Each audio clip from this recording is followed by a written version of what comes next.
All right, ladies and gentlemen, it is the weekend. It is Saturday.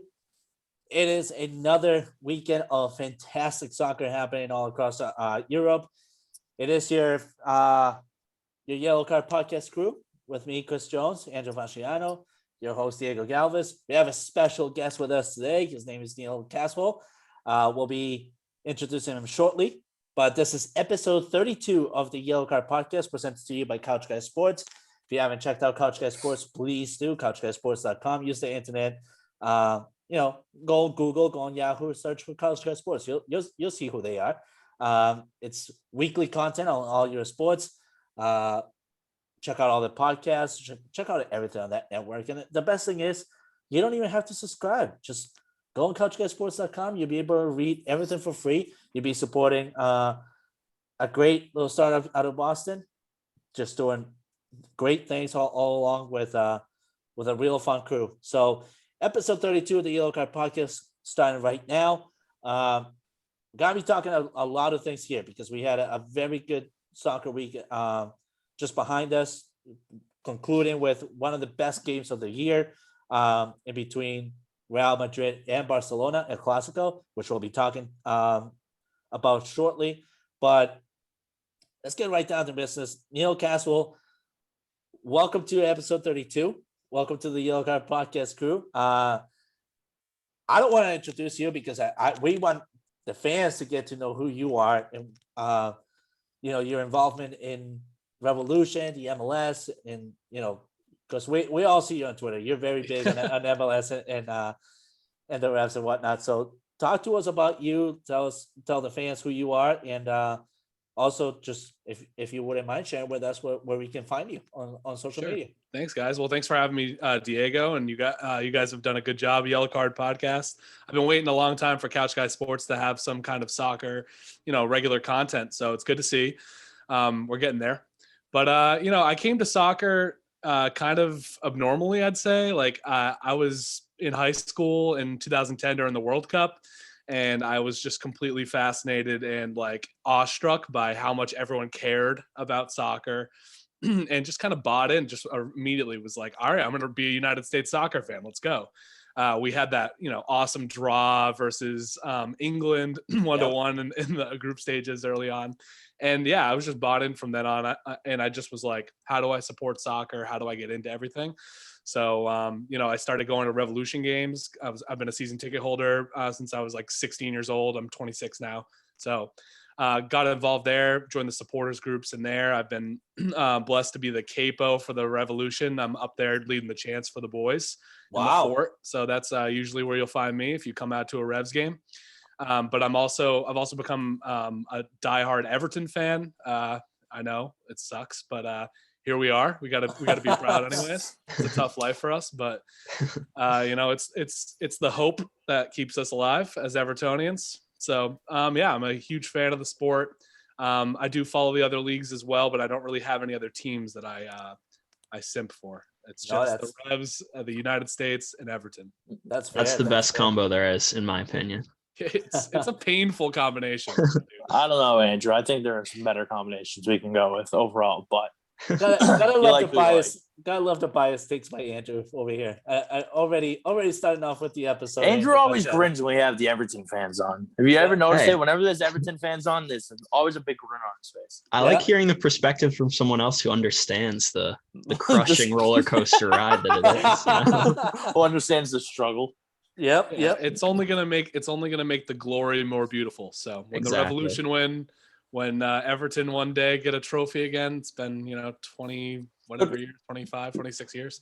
Could be relatively soon if Ancelotti stays there and continues to develop that team. Please, absolutely. Lord. Yeah, Please, no, Lord. absolutely. So as being a part of the Revolution fan club that we got going on here in New England, you might have known that we had AJ De La Garza on one of our episodes. Fantastic guy. He's joining New England officially this year. In fact, he's already doing his thing with the team.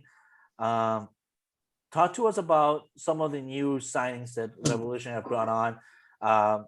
Bruce is doing his thing with his team and trying to develop a world-class organization here, especially where, unfortunately, we don't really have much of those soccer assets that we wish we had in such a small town like Foxborough. Yeah, I mean, the Revolution are never going to get the A-list signings, and that's the reality at the moment. Until we move into the market in Boston, get a stadium in the city, unfortunately, we're always going to be a little bit of a different style, small market team. So Bruce is the perfect manager and general manager, in my opinion, to be able to build up the best team that New England can have on the field, because we're going to need to mix in different kinds of signings, whether that be academy guys and homegrown players. The college draft has still been, huge for us. Yep. Where other teams have really, taken away and not really gone in on resources to scout these kids in college. Bruce instead has doubled down on that and zigged when everyone else has zagged. So we're getting contributions from places where other teams are, looking overseas or in South America for, and we're getting players that are, MLS vets that know the league, that know how to play, in this league, know the physicality that it demands. And I think that we've put together kind of an interesting group where it's consisting of, some signings that we just got, for instance, from overseas. We picked up Captum, who's has a lot of experience in La Liga and La Liga 2, played for Barcelona in the academy coming up in Barcelona's B team. So that's an interesting signing. He's kind of a box-to-box midfielder, someone who's really good in possession and can pick out a pass, which is an area of the field that we really have lacked, especially when we're missing our captain, Carlos Heel. Carlos Heel is the motor of this team, is the engine. Yep. He's the one who makes everything happen. He's kind of, for you Premier League fans, he's kind of like our James Rodriguez to Everton. He's a left-footed player, plays on the right side, picks out a pass, changes the angle, changes the pitch, can really, get the team on another level in possession that there's no other player on the team that can do it. Yep. So, the Revs needed more, dynamic players. I think Bruce has done a good job. He just signed an Icelandic winger from the Icelandic national team. He was playing in Malmo in Sweden. So he's got a lot of experience, and he scored that really famous goal in the Euros a few years ago for Iceland. The one, I don't know if you've seen, where the Icelandic announcer loses his mind. It's one of the most famous clips. So, a guy that has a lot of experience playing in Europe should add another layer of, another dynamic player on the left wing. So I think the Revs have really done a good job in solidifying areas that they were weak last year. I think the only area of concern on the field really is center back. And if AJ De La Garza can do the job, picking up in spots where Henry Kessler might be with the United States national team under 23 team at times, or maybe the senior team for the Gold Cup, it's possible we could miss some guys due to rotation with all these tournaments going on this summer. So I think Bruce has done a good job, getting veterans that can fill a role and, might not be everyday starters, but guys that can help, just get results and grind out, a good defensive performance, when it's going to get tricky in the summer. So. Sure. I think so. Over to you, Chris. I think the team that they put together now looks a lot better than the team that they had last year. But I think that we're going to get the best version of Matt Turner this year, and that when he's actually playing and not on international duty. It just seems like every season he just gets better and better. And I think this year we're going to finally get the best version of Matt Turner. I think that's going to be a big turn of events for Revolution fans. Yep. All right. So something over to you, Andrew. Yeah, thank you, Diego. Something in particular, like you mentioned, Neil, with the Revolution, smaller market team, not going to be able to go out there and splash the cash big time all the time, every single off season. So often with teams like that, you need those key additions, but also you need guys in-house to step up and improve year to year when you want to make that jump. So I'm wondering if you see any particular players who were on the team last year that you think or expect to make a big leap forward and really contribute on a whole new level this season. Absolutely. I mean, I think one player that you really saw pop during the end of the season was Tajon Buchanan. Tajon was drafted by the Revolution about 11th overall, somewhere in the teens. Tajon is a player that has so much talent, and his ceiling is so high. They just haven't quite figured out what position he's going to play, if he's going to be on that right wing, if he's going to play right back. It's my opinion that he's going to need to be on the field if the Revs want to be competitive. And I think he also is a player that we could see, the Revs selling on in a couple of years and making some money on. So I'd like to see him on the field more. But there's a player that really was off pretty much everyone's radar that has really, really shined in preseason, and that's Maciel. He's a pretty unknown player from Colombia who played for Revs 2 last year, the second team. And he really looks like he could play a part in the sixth position, either next to Captum or with Luis Caicedo in the midfield. I've been super impressed with him. He's an excellent passer, composed on the ball. I think that Maciel is a name that we're going to have to look for this year on the pitch. I'm really looking forward to seeing what he can bring to the first team. Yep. And to talk about some of the newer guys that have come in as well, obviously there's the Gustavo Bo factor, who's going to continue to just do his own damn thing up front for New England. The guy has been reliable, phenomenal throughout the season. So he's just really put the Revolution on his back. But in regards to the concerns that we have in terms of center backs and our defensive four, I think it was a very smart move by Bruce to bring in somebody like Christian Mafla from Colombia as well. A young talent that is streaky, that can create chances on the wings. Even though he plays left, he can play right as well. I mean, watching him in the Colombian league, everybody knew he was just a deadly threat. And unfortunately, for the amount of talent that's growing in Colombia, it was best to give him an opportunity here in the United States to not wash away his youth as well as his playing time. But I think with Christian Mafla coming into the New England Revolution, it gives an opening for European teams as well as other teams to kind of look at the American soccer league, the MLS, to start eyeing keeping more of an European eye here in the MLS, because we've seen people like Gio Reyna develop out of the MLS and immediately into Europe. We've seen Christian Pulisic, he's doing his damn thing in Chelsea right now. Right. So it's a good opportunity for not only for the MLS in itself to develop, but also for Revolution to be able to have an eye finally in the center of things, because for a long time, ever since I think, in my opinion, ever since the days of somebody like Steve Ralston and all of those guys, we kind of been on a rebuild kind of process.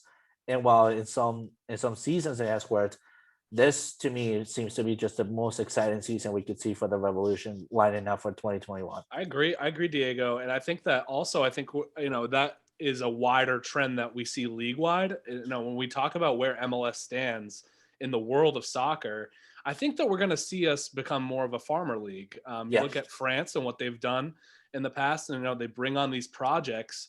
They develop talent, they cultivate the talent, and they sell them onto the big leagues in Europe. And I think that's exactly what MLS has become.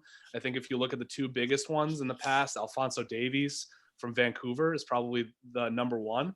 You see what he has become with Bayern Munich, one of the best left backs in the world, in my opinion, currently. And then if you look at what Atlanta United did by bringing in a player, Miguel Almiron from South America, you bring him in to play, in your midfield. He stars in Atlanta's, great season in their inaugural and second season. And then they sell him on to Newcastle for a significant fee. And I think that's the kind of talent that we're starting to see really flood to MLS. Guys that are young, that need an opportunity to get on a stage to shine and perform, and then eventually sell on to Europe. And there's so many guys in the league you could talk about, that really fit that mold currently. Talk about Babelo Reynoso and, Lucas Zelarayan and all these great players that are coming to MLS that you could see making a jump to Europe and playing, in one of the top 6 leagues. These talents are being watched now, and the United States is being taken seriously as a developer of talent, in particular MLS. Yep, I agree with that. So predictions for the Revolution this year. I know it's a little bit ahead of things, but the preseason in itself has kind of been a good telling story so far of what we could expect out of this team. They've played some really good preseason games. In fact, the one that I watched, the best one that I watched was against the Galaxy. I think it was maybe the first preseason game. Second, the one that they won 4-1.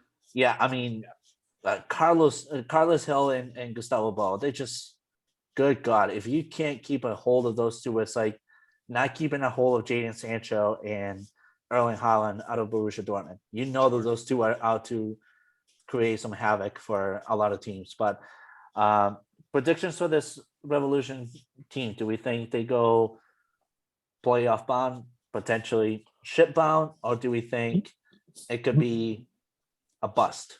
I'm interested to hear what you guys think. Let's let you guys go first. Andrew?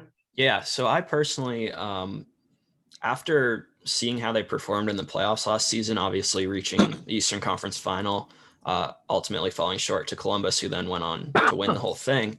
I would have said straight off the bat that I could, assuming that the big guns like Carlos Hill and Gustavo Bo stay healthy, I could see this Revolution team being a top 3 or 4 seed in the East without too much trouble.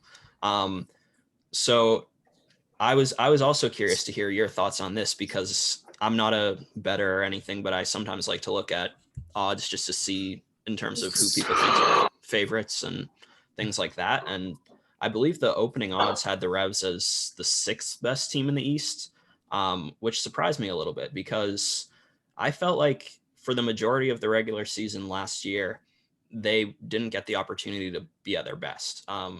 Obviously, Carlos Hill, as you said, is the game changer, their best player. And if he's out, I don't think you can really get an accurate picture of what the Revs ceiling is. So I personally would put more stock in the playoff run than the regular season from a season ago. And with the additions, guys like Cap Toom, I'm really excited to see him play. I think this Revs team should be aiming for a top 4 seed in the East. Yep, I would agree with that. Chris? I mean, I do think that the East is going to be a little bit better this year. You know, Atlanta getting Josef Martinez back, who I think is going to lead the league in goals, potentially could win the MVP of the league, depending on what his assist total looks like. But then Cincinnati's got some young signings that they got. They got Brenner, I believe, which is a big young signing for them. And then,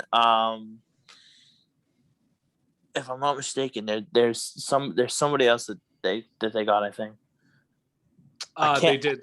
They signed the player from DC United. What's his name? Yes, that's the one. I can't think of his. Luciano Acosta. That's the one. There you go. So I think little winger. I think they could get better overall. I do think the Revs finish in the top 4, though. I think the top 4 will look somewhat along the lines of Philly. I think New York City is going to be better this year. I think the Revs will follow up there. And if Atlanta can play like they can with Josef Martinez in the lineup, I would make an argument for them. But I think, and we'll see Toronto finish in the top 4 as well. So I do see the Revs as a top 4 team in the East. But I do think the East got a lot better because everybody's getting healthier and some teams have made some key additions that they need.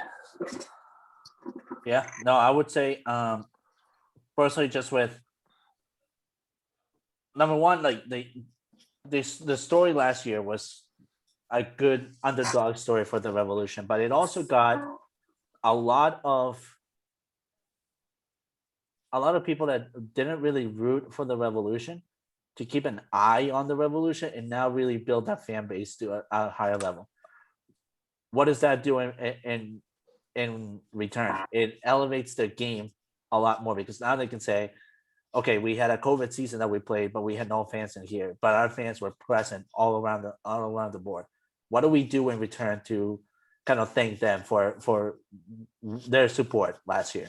So number one, there was that fire under their ass, I would say. The secondary part to that is what we've been talking about, the Bruce rebuild for the Revolution. And the third part of that is we've seen a lot of the talent just from the Revolution itself kind of already having an outsider's eye already looking into it. People like Tajon Buchanan are already speculated to have a transfer to Europe, where it's big names too that are looking into them, like Bayern Munich, for one of them being one of the teams already looking into Tajon Buchanan. That's insane. So, and with having some of these veterans like AJ De La Garza, Gustavo Bo being more of a leading force in the locker room and whatnot, I really expect actually Revolution to, if if not win this year's title, definitely be in the top 3, if not top 4. It's one of those teams that really gave the MLS a reason for them to be like, do not underestimate us by any circumstances. And I think this year they're out to prove as to why you shouldn't underestimate them anyways. Yeah, I agree with all of your assessments about where roughly the Revolution fall as in regards to the Eastern Conference. I think there's a few things we got to look at. There are some teams that their stock is really up and some that are down from last year. For instance, you look at Philadelphia Union, who won the Supporter Shield last year. Yeah. They just had to sell off 2 of their, best young players that really contributed a lot to that team last year. 2 United States national team prospects, Brandon Aronson and Mark McKenzie, going overseas. So I think that team takes a step back. They're going to be good still. They have a system that they know how to play, and Jim Curtin knows how to coach it. And they also teach it to their kids. And that's something we'll see. I think that there's going to be some young players that step up for that team, and they'll probably stay competitive. I still have them in the top 4 myself, but I do see them taking a step back to probably about the 4th place. But I don't think that we at this point can say that we're the favorites in the Eastern Conference, because Columbus continues to get better. Yeah. They went out and signed Kevin Molino. And that's such a huge piece for them up top to add more, more dynamic attack for them. And on top of that, they keep bolstering their team with all these different signings. You move Aiden Morris into the midfield, the young kid, Jordan Morris's little brother, into the midfield there. It's another good player that is projected to be, a good player in the national team pool too. So Columbus continues to get better. And I think Toronto FC will see probably taking a step back. Losing their coach is huge. So I don't really agree with Chris's assessment that we'll see them in the top 4. I think that Toronto's probably going to take a little bit of a step back. They're going to be too reliant on Pozuelo. And Josie Altidor's health is a huge concern. He came up limping the other day in their game in CONCACAF Champions League. So I see the Revs in the top 4, but I think I have them at 2 or 3. There's Orlando's really good too. They have a lot of firepower there, and without Daryl DK, we'll have to see where their goals come from. But there's a lot of talent in the East. I think that it's going to be a congested group and close most of the season. I don't see anyone running away with the title this year. Anyone running away with the Eastern Conference as well. But if anyone's going to do it, it's Columbus. I think they're very deep. Didn't Columbus also get Bradley Wright Phillips, or am I just making things up? I think you're right. They signed him as a backup option to Giassi. So if Giassi misses time in the summer with the United States for the Gold Cup, then we'll probably see him slide in there. And he's proven to be someone who continues to be able to score goals in this league. So I'd say that the only thing that, in regards to like a team that you mentioned, Orlando City, I think the only thing that I could say about them is keeping Nani in check, because his emotions always have gotten the best of him. And because he's such a centerpiece of that entire team in itself, those mistakes have led to big upsets for that team. Last year, when we were in the playoff run, I believe that we had an episode where we were given a Revolution take, and I said, I hate to say it, but as a Manchester United fan, I know who Nani is, and I know how emotional he can get, especially when trailing behind. And I think he's gonna be the reason why Orlando could lose, and eventually ended up being that way. But I think just throughout the whole entire season, whenever his emotions are not in check, he leads to a lot of serious mistakes, and in fact, it leaves them in very vulnerable positions. And I think Orlando City has got to figure out what to do for plan B in the case that if a vulnerable decision does happen, who do they rely on to be that leading factor other than Nani? Sure. I think that in this season in particular, more than ever, we're going to see depth be a huge factor. Yeah. We're playing a condensed season. The season's starting late. It's going to be ending a little early. And we have so many competitions in the middle of the season internationally. So teams are going to be really relying on, their 3rd or 4th player preferred at a position. The AJ De La Garzas, the guys like Tommy McNamara. These guys are going to have to play a part in, the teams this year in MLS all around. And I think that a team like Orlando doesn't really have considerable depth behind their stars in Nani and Pereira. So I think that you could see a team like that really take a step back as well. So I'm interested to see what it brings. I'm just pumped for this season. There's going to be more games than ever on TV. It's going to be more accessible than ever for the average fan to watch MLS.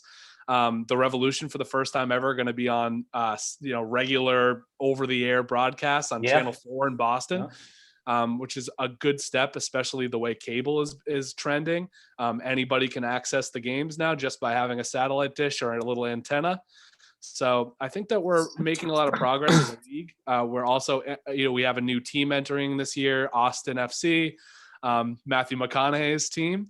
That should be fun. They got a beautiful stadium opening up this year. There's 2 other teams opening beautiful stadiums this year in Columbus and in Cincinnati Stadium. If you haven't seen it, look it up right now. Stop the podcast, pause it, and look at it.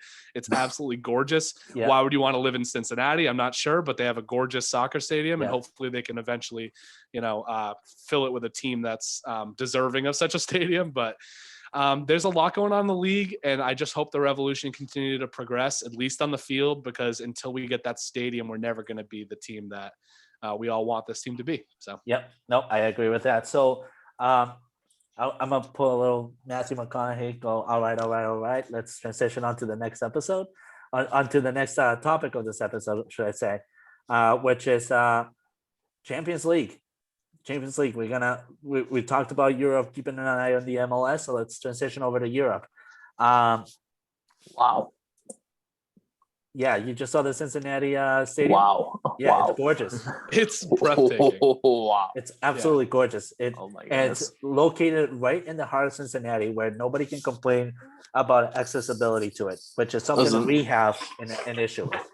One of my good friends' girlfriends is from Cincinnati, so I've been to Ohio, so I'm going back. And Columbus is actually opening their brand new stadium this July versus the Revolution on July 3rd. So I will be making a road trip for that one myself. So looking forward to that. Diego, pack your bags. We're going. Yeah, exactly.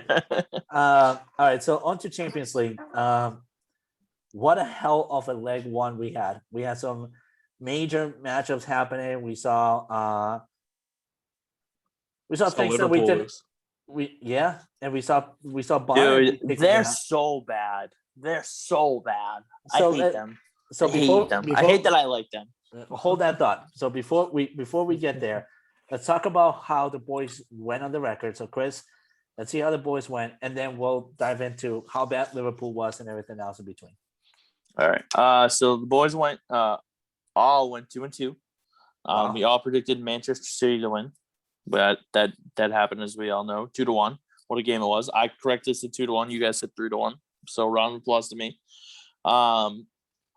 Both Diego and I picked Liverpool to win. Andrew took the draw like a dummy, and Real Madrid absolutely killed us 3-1. Andrew and I both had Chelsea. Diego had a draw, and Chelsea won. I believe it was 2-0. 2-0. Yeah. Yep. And then shout out to Diego here, the only one that picked PSG to beat Bayern Munich. I had the draw, and Andrew had Bayern Munich. So I'm 70-48 on the Champions League season. Diego 62-56, and Faciano just loves to go 10 years above 500 to 39-29. Nice. There you go. Nice. So Porto and Chelsea. We kind of expected it to be a close matchup. Decent matchup actually overall. Both teams played really well, but Chelsea just proved again that they are that top-notch team that they should really be considered, especially after being under new management in Thomas Tuchel. What did we see about Porto that maybe we liked or maybe we didn't like that could be the end of their season here for the Champions League? Who wants to go first? I will. I mean, I just think that for whatever reason, Porto's formation just didn't work against Chelsea. I just thought they had no effect to it, and I just think that Chelsea's just showing why they're a superior team and why a team like Juventus, who's supposed to be the king of the Italian league, lost to a team like this. So I think Chelsea's going to run away with it again. I think we're going to get another 2-0 Chelsea win in the second leg of the quarterfinal. Okay. All right. So personally, it was hard for me to see Porto basically give away their midfield game by the wings. It's something that they've been strung on the whole entire series, and now all of a sudden they see a Chelsea and the wings are wide open for them to create chances. It's like, what the hell were you doing? Possession wise, it kind of tells the story of the game in itself. But for Chelsea actually to pull away with a 2-0 score here, decent score. I personally thought that there were a few chances too that they created where they should have capitalized stronger and they didn't. Personally, I think this could this could potentially end in a draw, but I think Chelsea moves on. So I'm gonna go with a 1-1 draw for Porto versus Chelsea. Diego, I think that result was just a little flattering to Chelsea. Like they were in control of the game, but really that was a 1-0 game, right? With the goal. I thought so too. Yeah. I think that's just typical Chelsea right now. They're just so defensively sound, and they really seem to be bought into Tuchel's system. I've really been impressed with their shape. Their defensive back three with the two wing backs has been really impressive too at times. So I think that Chelsea have something. I really wouldn't be surprised at all if they make a legitimate run into the semifinals or maybe even beyond. Yeah, I mean, for me, the one thing that I think was stupid of Porto to do was fall into the physicality game of things against a Chelsea team that's going to be looking for fouls and looking for you to create mistakes where they can really then capitalize on things. If you look at the stat sheet, I mean, 17 fouls versus 11 from Porto. That basically tells you that Porto fell in between the lines of creating just physicality mismatches, and that's where Chelsea's lethal. That's where Tuchel, no matter where he is, he's going to be lethal. He knows how to capitalize on that. So I agree with Neil. There should have really been just a 1-0 game, but instead, because Chelsea is Chelsea and Tuchel has developed a really great system, it went 2-0. Andrew, what do you think? Yeah, to be honest, I think at this point in the season, Chelsea are even a little bit underrated because of what happened with Lampard and the whole sacking thing.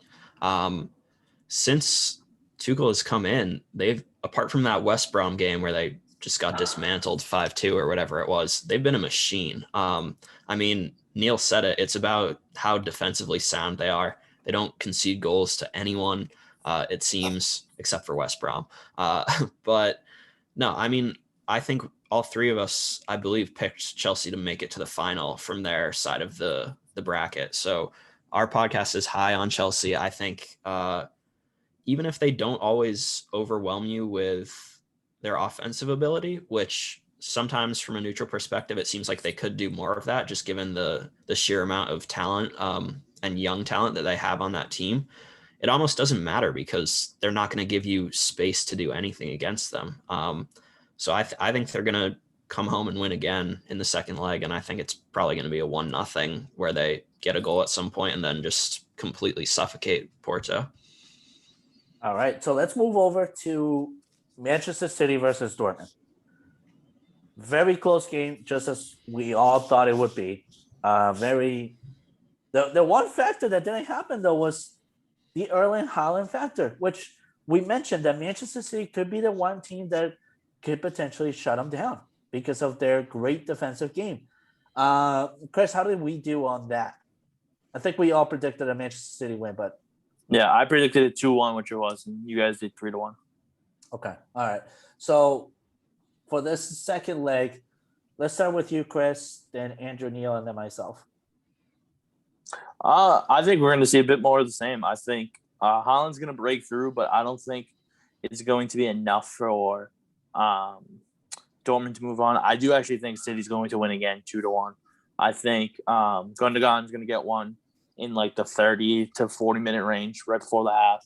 Haaland will get one at the beginning of the second half, and then I'll say former Liverpool Raheem Sterling gets it in the 75th to 85th, and they win 2-1. All right. Andrew? Logically, I think City will win again. I do have some question marks just because we've seen them not do so well in the quarterfinal stage in years past, even when they've been a juggernaut in the league like they are this year. But my gut instinct is that this will be the time that they they get over that hump. I like them to win 3-1 in this one. I think Holland will get on the board, but City, I was just looking at the injuries. They have a clean bill of health. They're at full strength, basically. Obviously, they have a lot of different competitions that they're playing in, but I think they have more than enough talent in their team to take care of business and advance. So like All right. City rested some players this week versus Leeds. Obviously didn't go the way they were hoping, but they have the title in the bag in the Premier League at this point, and Champions League is the focus.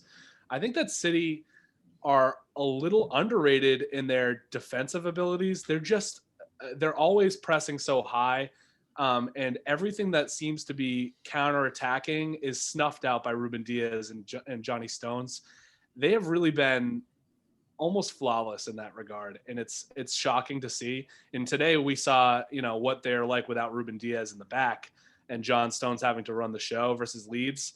I think that you saw that was a little more of a weak spot for them, but versus a team at full strength of Dortmund, I don't see Dortmund really being able to get into too many dangerous positions versus City. They're going to have to play a low block, and that's really not Dortmund's style. They're going to have to counterattack and be, really clinical in their chances. And again, as good as Haaland is, he's more of a volume scorer. He needs a couple opportunities to get going sometimes. He's just not really that kind of guy that will be quiet the entire game and pop out of nowhere. He needs to get in a little more of a rhythm, in my opinion. So I really don't see this going anyway but Manchester City's way. The only question I have is, can they create those dangerous opportunities and finish them? They don't have a striker. They have a lot of midfielders who have a lot of talent, but not are all clinical in front of goal. Gundogan has been the exception this year, and I think we've seen De Bruyne become more in form as the season's gone on. So with them both getting a rest, Gundogan played today, but with De Bruyne getting a rest today, Ruben Diaz getting a rest today, I think they come in the midweek pretty fresh, and I think they take care of business pretty easily. I'd see probably a 2-0 scoreline. All right. I think for me, the big story here is obviously Haaland not being able to even get a shot in net. The reason for that is Erling Haaland is the same as Lionel Messi when he was growing up. Lionel Messi was not Lionel Messi without Andres Iniesta to begin with. Erling Haaland is not Erling Haaland to begin with without Jadon Sancho there to create chances for him. Jadon Sancho was not in this game to begin with. Instead, you had to rely on Darwin, which is not even close to being that same kind of thing. I think if Jadon Sancho is out for the next game as well, we're not going to see much of Haaland being involved in play. And therefore, I do think a 2-0, maybe even a 1-0 score line for Manchester City here will do it. Because without Haaland's involvement, Borussia Dortmund, as Andrew has said it many times before, they're just a complete different team. And that's exactly what we saw in this first leg, a completely different team just trying to rely on its last legs. And I mean, it took Marco Reus to score a goal. When has Marco Reus been involved throughout this whole entire Champions League? It's been Erling Haaland carrying that team. So, all right. So let's move over to the sore topic of the schedule. Ala Madrid. Real Madrid versus Liverpool. Literally, a la Madrid. A la Madrid at its best, because this is exactly what that a la Madrid represents. It's exactly that grit, that grind, that I'm going to prove you wrong because you underestimated us, and that's exactly what they did. Meanwhile, Liverpool, I don't know what happened. You rested on your laurels when you really shouldn't. But I'm gonna start it off with you, Chris. You're the Liverpool fan here. I want to hear your banter on it. So personally, I mean, just the game was just a travesty to watch. With the La Liga Giants missing both of their starting center backs, Ramos with injury and Varane with COVID, you sat there and you're like, okay, Eder Metallo and Nacho, we can do something with this. They didn't. That entire first half was disgusting. Had a little life in the second half when Salah scored the goal. But other than that, I mean, it just did not look pretty, let me tell you. So personally, I'm looking at what they need to do. I think the big thing is that they only need to win this game 2-0 in order to move on because they have the away goal, which, as me as a fan would be great because of the fact of Juventus losing via the away goal to Porto in the round of 16. So personally, I know this isn't going to happen, but I want it on the record just in case by some miracle that they perform. I'm saying Liverpool wins 2-0 and moves on. All right. Neil, I see you shaking your head. I see you with a big grin on your smile. Listen, don't get me wrong. I think Real Madrid's going to wipe the floor with us, but just in case they don't and Liverpool wins, I want to be right. So Liverpool 2-0. I think you're right. I think Liverpool honestly move on. I hate to say it. Wow. I just maybe it's me being beaten and completely submissive to the core to this team, but they just always seem to in these spots find a way. So 2-0 Liverpool. That's my prediction as well. I think I broke Neil, guys. I'm sorry. Andrew, you another one with a grin. Yeah. So I picked Liverpool to win the first leg. I think in hindsight, I underestimated the amount of damage that. Sir, you did not. You picked the draw. That's right. Leg. Yeah, that's right. Okay. Well, that's basically a win. That's my mistake. Get it right, Andrew. Away goals. But either way, I didn't expect Real Madrid to win this one. And I think I underestimated the amount of damage that Real Madrid's front three was going to do to Liverpool's center back pairing. I kind of, for whatever reason, didn't consider the fact that you have Kabak and Phillips going up against Benzema, Asensio, and Vinicius Jr. Like on paper, that is a significant mismatch. Agreed. As an Everton fan, what Neil has said really resonates with me. Like, just logically, it seems that Liverpool always defies and beats the odds and breaks your heart, especially as an Everton fan. But I think Real Madrid are going to pull through. I just don't, with the amount of center back injuries that Liverpool have, I don't see how they can keep the dangerous offensive weapons of Real Madrid off the board. So, you know what? I'll say that Liverpool are going to win the game, but it's not going to be enough to go through because it's going to be 2-1. Okay. All right. I hate to say this, and I really hate to say this because I also have a deep passionate rivalry against Liverpool. But Liverpool has proven from time to time, regardless of who they have in management, that they can pull through.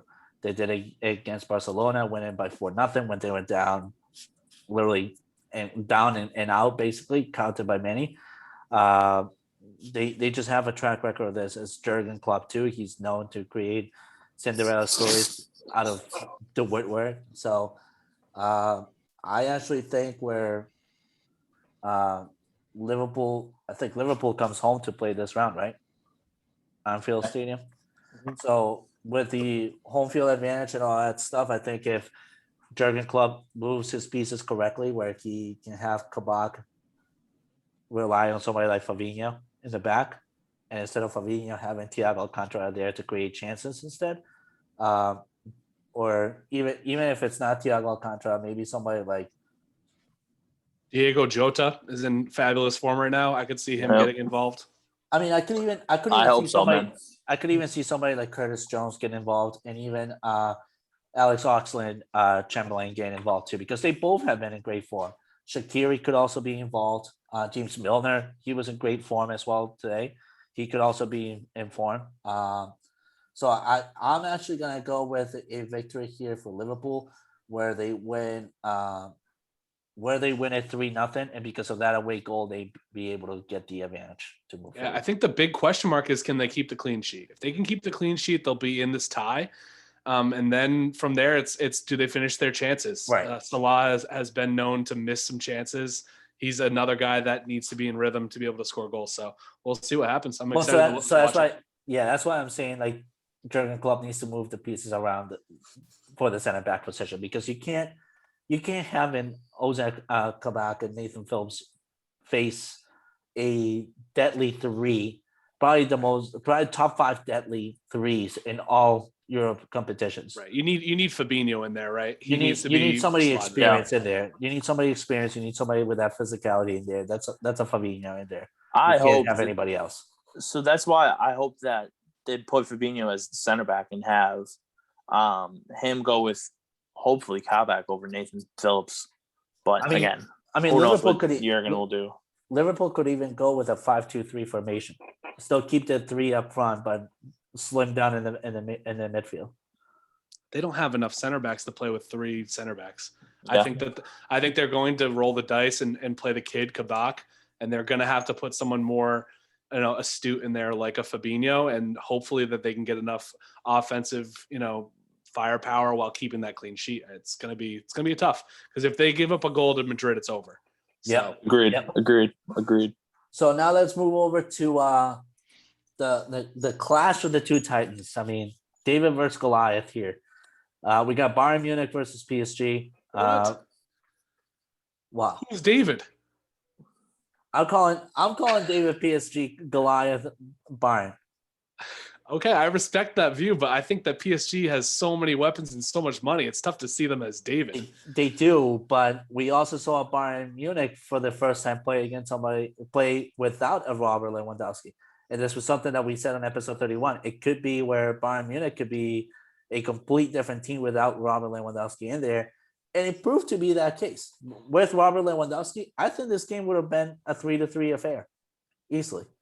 But without him, it's much like Borussia Dortmund without Erling Haaland. They're just a complete different team. Well, before you dive into it, Bayern's going to be missing a lot of pieces coming up. For their second leg. There's no Lewandowski. I think Serge Gnabry is out. Sule, Goretzka.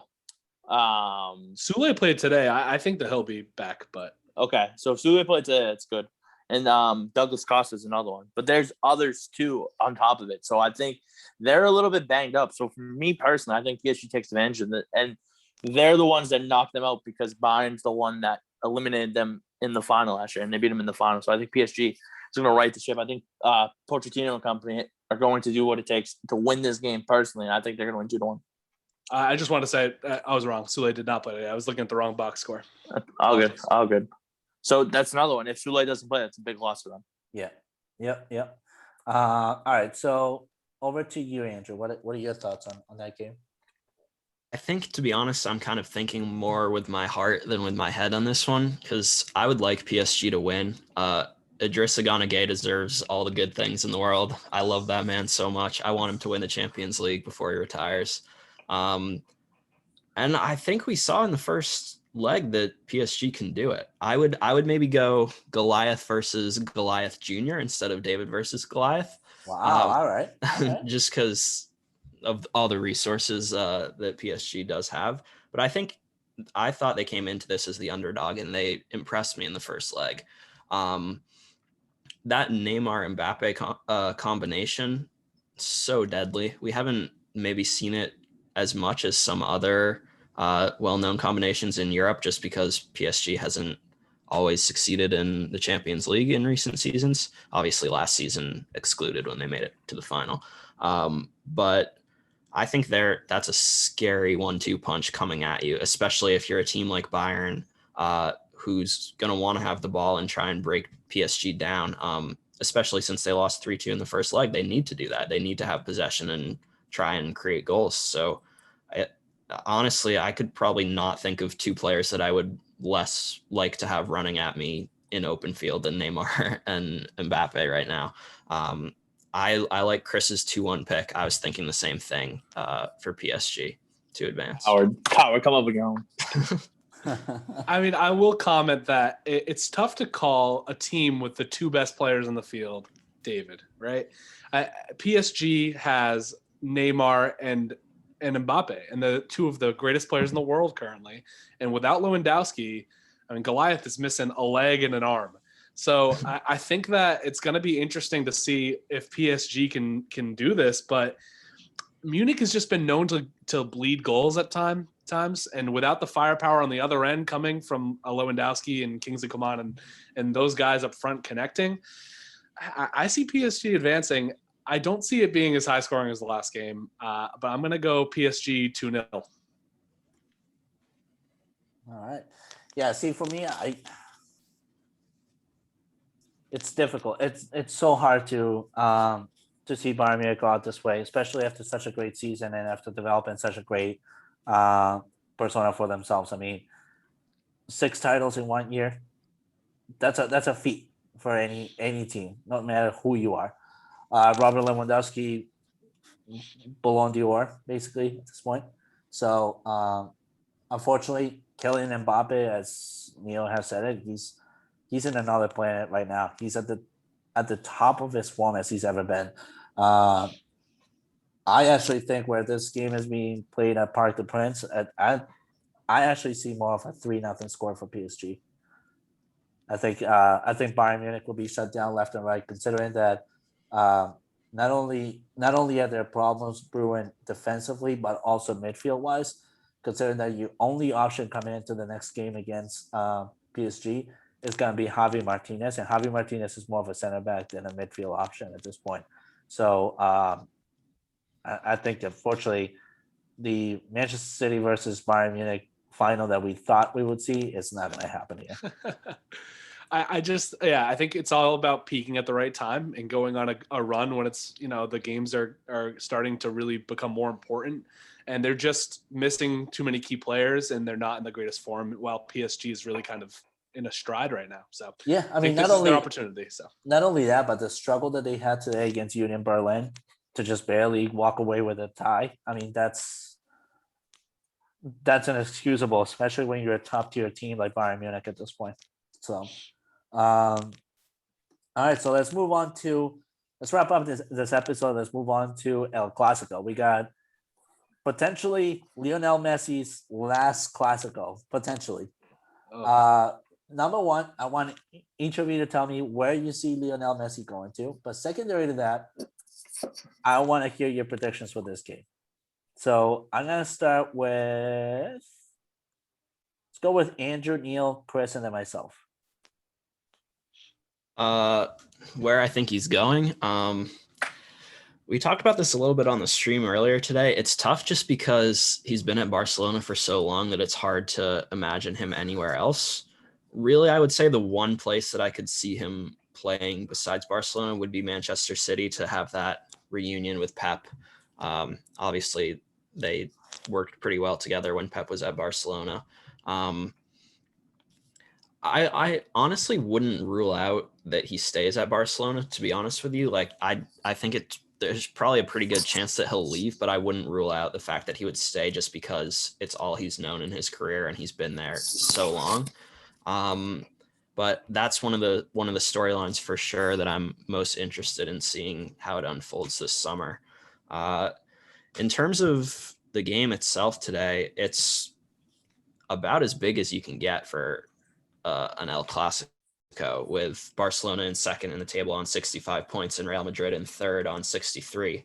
So either team with a win, Barcelona would move into first, leapfrogging Atletico, and Real Madrid would become even with them on points. They would still be behind them on goal differential, I believe.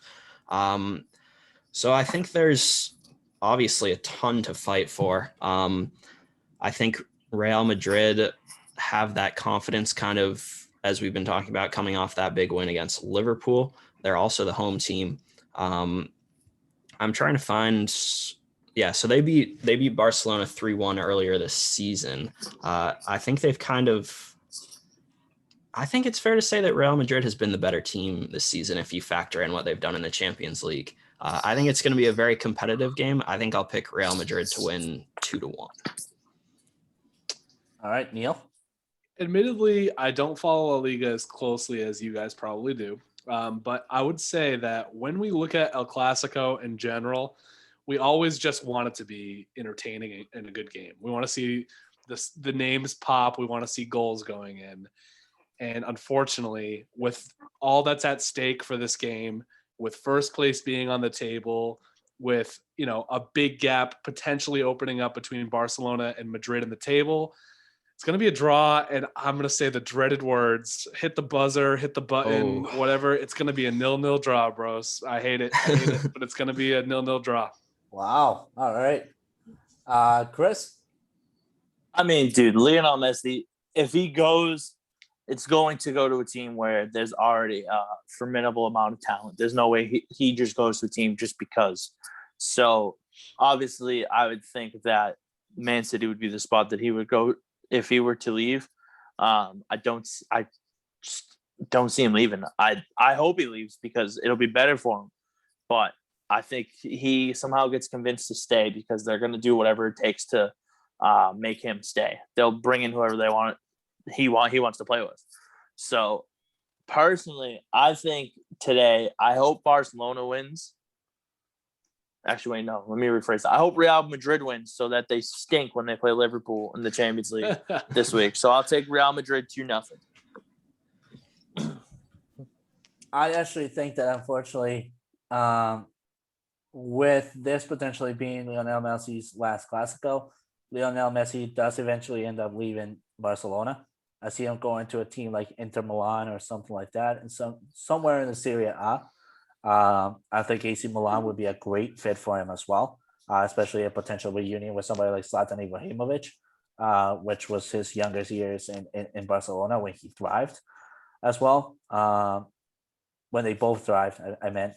I do think that for a Clasico, though, with the potential of Lionel Messi's last Clasico, I think Barcelona will come in firing all cylinders, and I actually see a 3-1 score line here for Barcelona. Wow, I'd love that. That'd be great. Because Sergio Ramos might also be out for this Clasico. Without a Sergio Ramos in a Clasico, that's a different Madrid. That's a complete different Madrid. Yeah, the lineups are already out. He's not in there, so. Yeah, he's not even in the substitution list, I believe. Because he's still hurt, Diego. Yeah. So. Yeah, and I think that there's something to be said with Madrid probably having one eye on the midweek fixture with Liverpool as well. I think that's really more supporting the draw, unfortunately for us. But I will say, as far as Lionel Messi potentially leaving, I do have his hat on, little number 10 for the GOAT. If he leaves, it's all about what he's prioritizing in this stage of his career. I find it so fascinating to look at a guy like that who really could choose any team, any spot in the entire world. I think the only real comp to that kind of situation in sports that we've seen is LeBron. You know, where does LeBron want to go to play? What's his next step? And when he picked the Lakers, I think that he was trying to prove a point that it's more important for him to build a brand and build his legacy. And I think that's similar to what we're going to see Lionel do. I'm curious to see where he goes, but I do think he leaves because of that.